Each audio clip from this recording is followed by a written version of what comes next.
Hi. So I was just in the last YouTube talking about my experiences in Hilversum for playing an audition for an orchestra, and also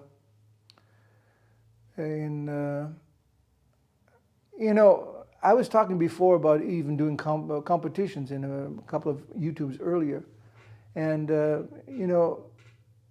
believe me, my friends out there, my colleagues and my students, it's not about you, how well you play. It's whether or not they want you in the first place, or you fit into the situation that they have created in their own minds. And the only thing you can do is play your best in the hopes that you will be treated fairly. There's nothing else you can do. Hopefully it's behind a screen, and hopefully it's your nerves are good that day, and hopefully that they figured it out themselves what they really want.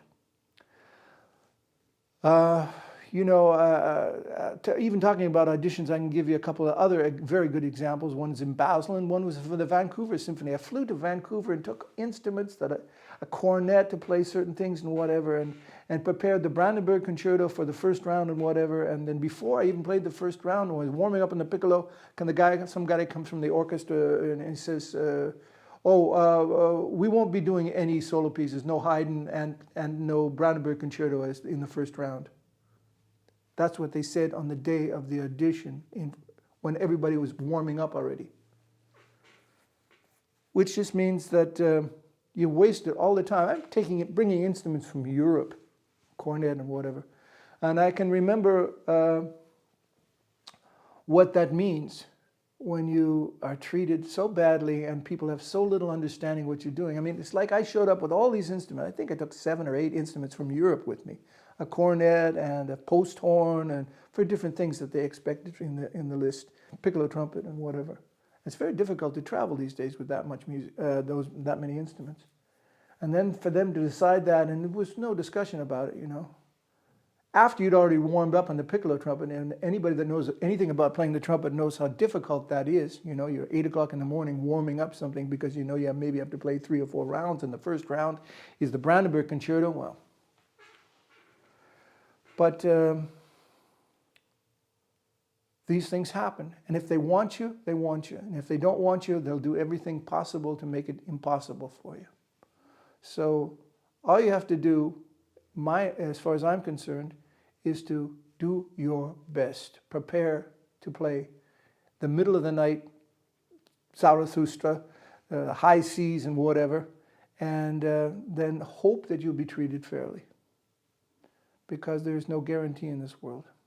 And I can tell you all kinds of stories, but I don't want to do that. I wanted to talk a little bit about C trumpets. Now this is, as I said, a wonderful C1L that Reynold Schilke personally picked out for me in Chicago in 1976, and I'm very proud of it. And I played in the last YouTube Entrada, the beginning of it, and it really sounds better than all the other trumpets I have, including the Selmer and whatever, no matter how bright the sound. It's just a better trumpet, period. It plays better in tune, speaks better, whatever.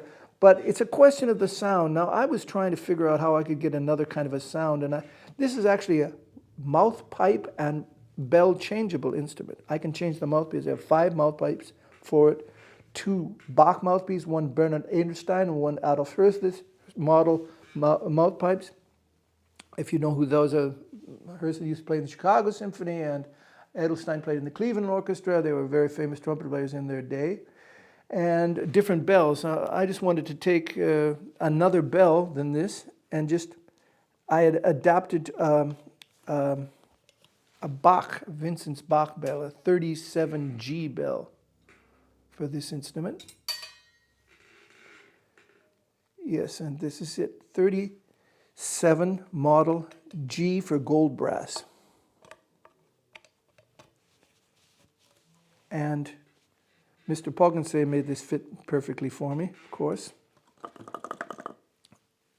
God bless his heart, and may his soul rest in peace. But once again, the beginning of this Entrada.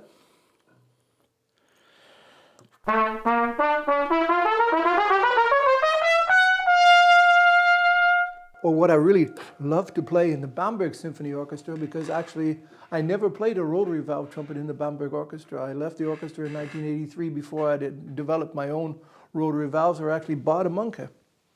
I played a Schilke, a B1L most of the time, sometimes the C1L. And I actually had a secondary bell made for playing Strauss, Richard Strauss, especially pieces like Don Juan.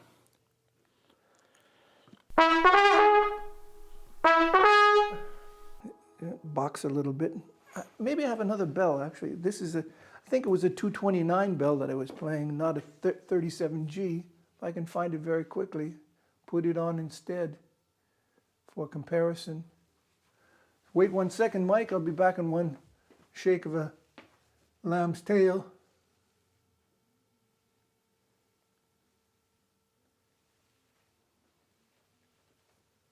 Oh, I can't find it immediately. But anyway, I think I usually played a 229 bell, which is another form from Bach, a little brighter. But let me just try this again.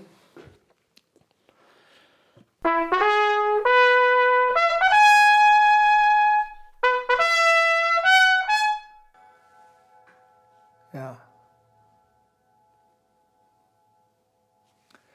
And I'd like to play the Ave Maria from that specific tone poem from Richard Strauss. I call it the Ave Maria because it's solo trumpet with strings.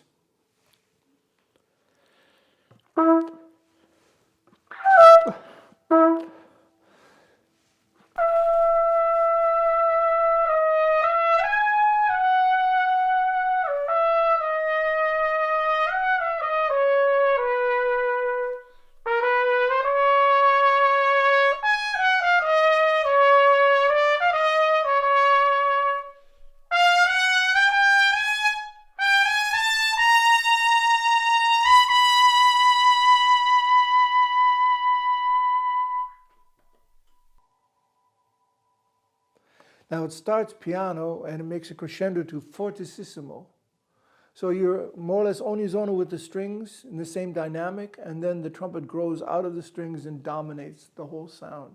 That's the concept, and that's the intention of Richard Strauss.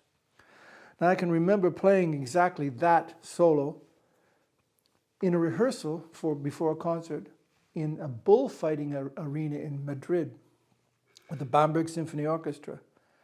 And the conductor was Witold Rowicki, a Polish conductor, a famous Polish conductor, with whom I had really a very good musical understanding. He was a very good conductor, and he understood the dramaticism of music.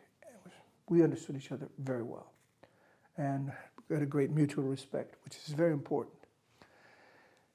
And so in the rehearsal, at the end of me doing that and playing fortissimo at the end, the concertmeister, his name was Walter Forchert at the time.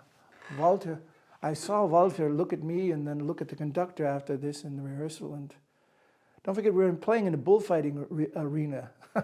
There's no practically outside.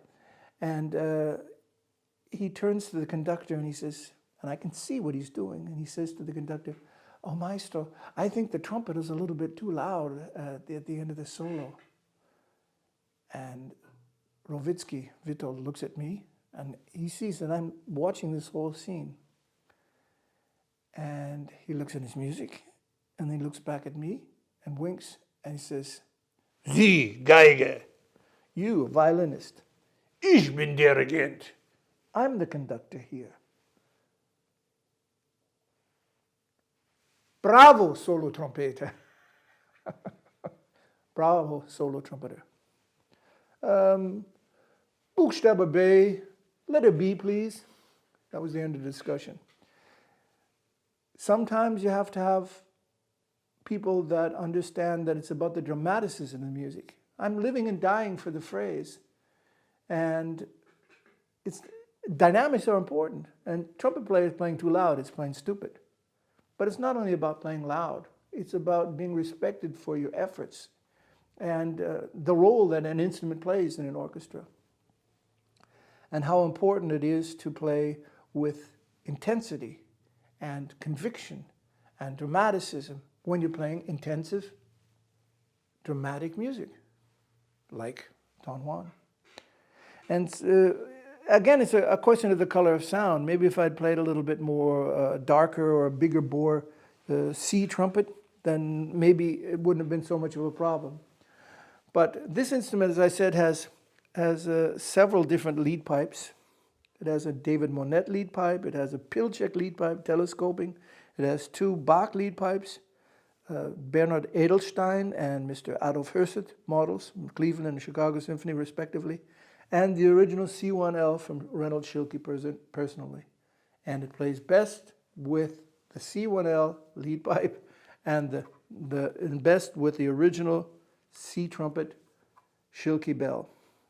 And all the money that I spent, and I think I have 5 different bells also, all gold plated and whatever for this instrument.